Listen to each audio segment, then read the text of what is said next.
Le président de la République, Denis Sassou Nguesso, qui par le biais de son directeur de cabinet a donc apporté un soutien à cette équipe nationale congolaise. Et aujourd'hui, on attend beaucoup de ce public parce que plus que quelques minutes, une dizaine, nous séparent du coup d'envoi de cette rencontre tant attendue. Lungami tout à l'heure vous a parlé, vous a donné les classements des deux équipes. Et je l'ai dit, sur le banc de touche du Congo, il y a des joueurs qui étaient à Libreville, qui ont fait donc la campagne de Libreville. On peut citer Moussilou Mato, Mafumbi Christopher, Kolo Edgo Lori de Diablo Noir, Boukama Kaya, John Delarge qui a été appelé, puisqu'il y a un blessé, Tilumbu. Donc John Delarge est arrivé pour appuyer cette attaque congolaise. Il est sur le banc de touche. Certainement que d'ici la fin de la partie, John va pouvoir faire son entrée et apporter un soutien indéfectible à cette équipe nationale congolaise. Les Congolais attendent la victoire.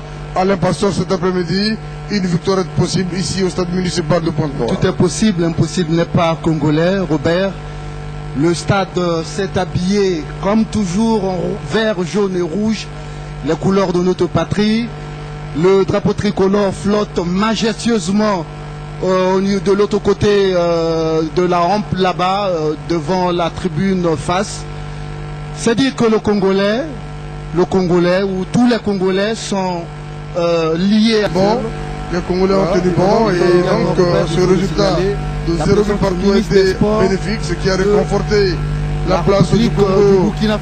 Voilà, ça c'est donc le directeur de cabinet, le ministre d'État, directeur de cabinet de Alain Pasteur vous a donné les précisions. Nous remercions également le président de la Fédération congolaise de football, Jean-Michel Lombono et d'autres officiels, victorieux en 1972. Donc le souhait que les jeunes fassent comme le ministre des Sports de Lungami. La République parmi les officiels qui saluent les deux équipes. Alain Pasteur vous a donné les précisions. Nous reconnaissons également le président de la Fédération congolaise de football, Jean-Michel Lombono, dit sorcier, victorieux en 1972. Le souhait est que les jeunes fassent comme eux l'ont fait hier. Lungami, nous sommes à la phase des salutations des deux équipes. Une réaction avant que le coup d'envoi ne soit donné. Un peu plus près de ces 22 acteurs avant de monter dans cette salle ou disons dans cette cabine de presse. Merci pour la précision. Voilà, merci Robert Navel-Apembe, merci Alain Pasteur. Ce que je retiendrai, c'est ce qu'a dit l'entraîneur Kamel Diabo. Il dit que la force de son équipe, c'est le mental, c'est le moral, avec une forte psychologie. Vous avez compris qu'il a dit qu'avec le retour de Ondaba qui était blessé à Franceville, il sera un excentré droit avec Malongan Saï à gauche et comme avant-centre, il y aura Fodé Doré. Je crois, Robert, vous étiez avec moi. À partir de ce moment-là, on peut s'attendre à une attaque qui pourrait faire parler la poudre et on va voir ce que ça va donner déjà au cours des 45 premières minutes de ce match. Il faut dire que Kamel Dabour est resté constant. Il a dit qu'il ne va pas fermer. Il joue le Vatou, la preuve, le 4-3-3 qu'il a aligné. Ça veut dire que il ne ferme pas, hein, il joue ouvert avec la possibilité de marquer des buts. Effectivement, Robert, il n'y a aucune raison de fermer, puisqu'il faut courir après victoire, justement attendue par le peuple congolais. Alors fermer, je suppose que notre défense doit subir le coup des assauts de l'équipe adverse. Alors il faut ouvrir, il faut aller à l'assaut, il faut aller à l'abordage, et c'est ce que les Diables Rouges doivent faire cet après-midi. Marquer le premier. Bon, ben nous attendons l'exécution des hymnes. L'hymne burkinabé, je crois qu'on peut suivre.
pour ce qui est de l'hymne du Burkina Faso.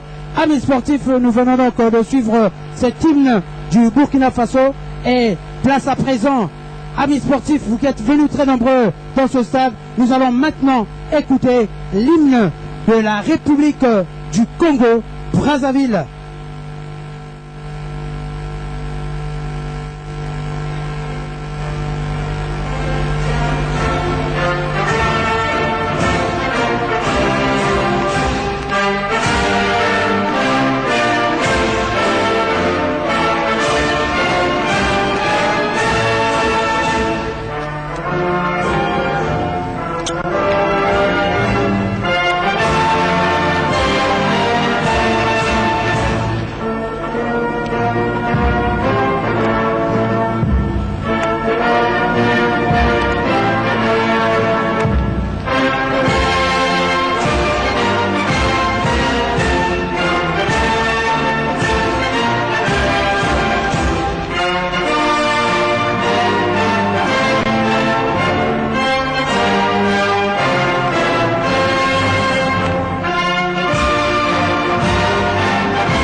Une nouvelle histoire dans cette aventure concernant les éliminatoires de la Coupe du Monde. Ça se passe à domicile. Il faut dire que le Congo ne termine pas la phase éliminatoire aujourd'hui. Il y a un match retour, un dernier contre le Niger à Niamey. Mais aujourd'hui, c'est donc le match décisif, le match de la qualification pour faire un tour sans enjeu à Niamey. Il faut donc réaliser un résultat aujourd'hui. Et Alain Passeur, ça fait longtemps que le Congo est tombé ici à Pointe-Noire. Ici à Pointe-Noire, je me rappelle bien, c'est depuis 1999, je ne sais plus, je n'ai pas mes notes sur moi, mais c'était depuis 1999, c'était les éliminatoires de la CAN, et le Congo avait perdu un match ici au stade municipal. Je ne sais pas contre quelle équipe, mais et là c'est depuis cette époque. Mais depuis lors, le Congo n'a plus perdu un seul match ici au stade municipal. Je crois que le signe indien ne reviendra pas. Et les Congolais vont toujours caracoler dans cette victoire. Et cette victoire que nous attendons tous va donc propulser les Diables Rouges de l'autre côté, le tour de la qualification, le tour attendu par tous. Robert, il faut noter que nous serons tout à l'heure en face, je veux dire parler des Diables Rouges, une équipe burkinabé assez huilée, une grande équipe du champion d'Afrique, ce n'est pas rien. Mais tout à l'heure, je crois, le Congo va faire valoir ce qu'il vaut réellement dans ce stade municipal de Pointe-Noire. Alain Pastor l'a dit, toute la nation congolaise est derrière cette équipe nationale. Vous savez, dans le temps, on disait toujours que les Diables Rouges, voilà l'échange de fanions entre le capitaine Oscar Ewelo du Congo et Kaboré Charles du Burkina Faso.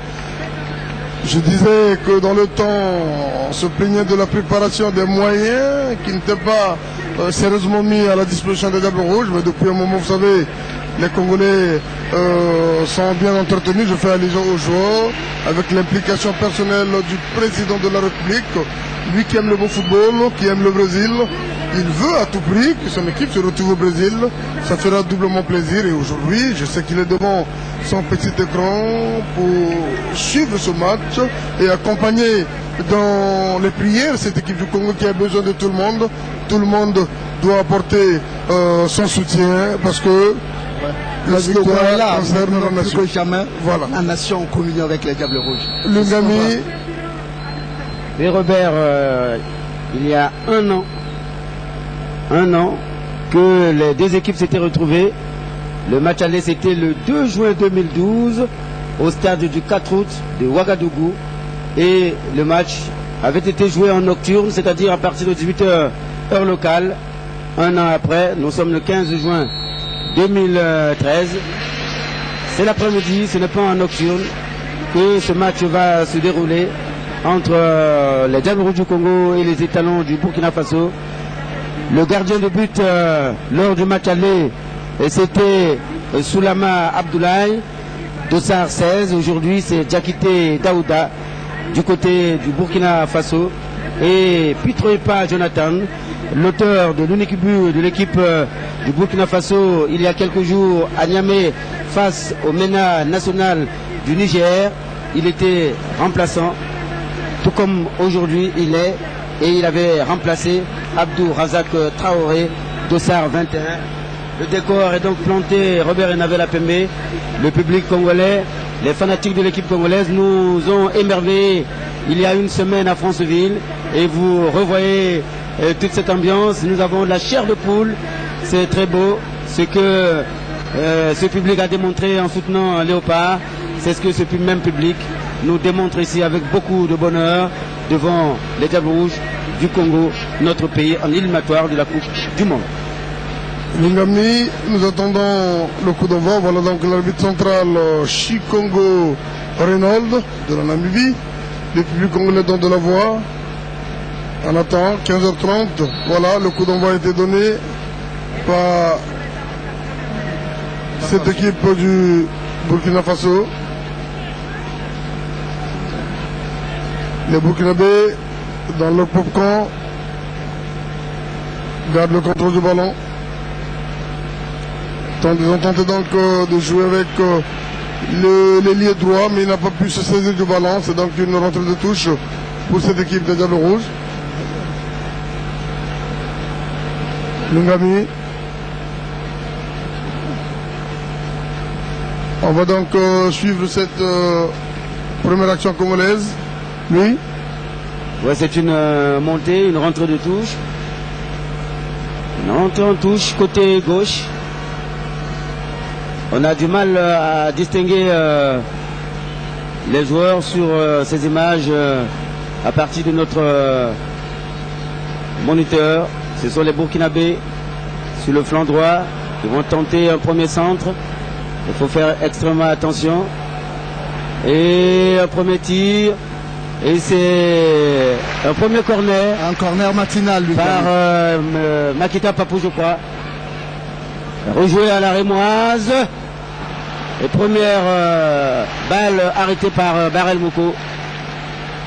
Et il y avait Bansé. Oui, Bansé qui a laissé une très forte impression lors de la dernière CAN sud-africaine.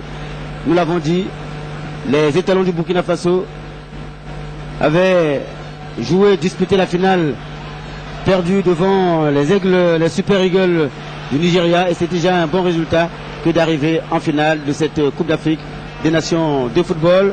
Encore un départ côté gauche avec Isiaka Ouedraogo.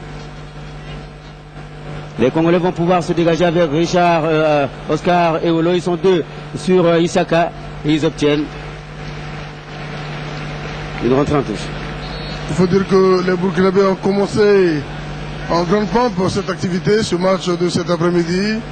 Mais les Congolais n'ont pas paniqué. J'ai aimé le calme de ces joueurs congolais lors du match contre le Gabon à Franceville. Les Gabonais avaient accentué leur pression, mais les Diables Rouges n'avaient pas paniqué. Et aujourd'hui, je me dis que les Burkinabés qui viennent avec la forte envie, la folle envie, il faut le dire, de réaliser un résultat positif aujourd'hui, parce que pour les Burkinabés, il faut gagner le match. Le nul ne compte pas, il faut donc gagner. Là, c'est un duel gagné par Fabrice Ondama. Le schéma de Kamel Dabour est que tout le monde attaque, tout le monde défend. Tout le monde doit attaquer. Tout le monde doit attaquer, tout le monde doit défendre, c'est ça. Hein, l'esprit d'équipe.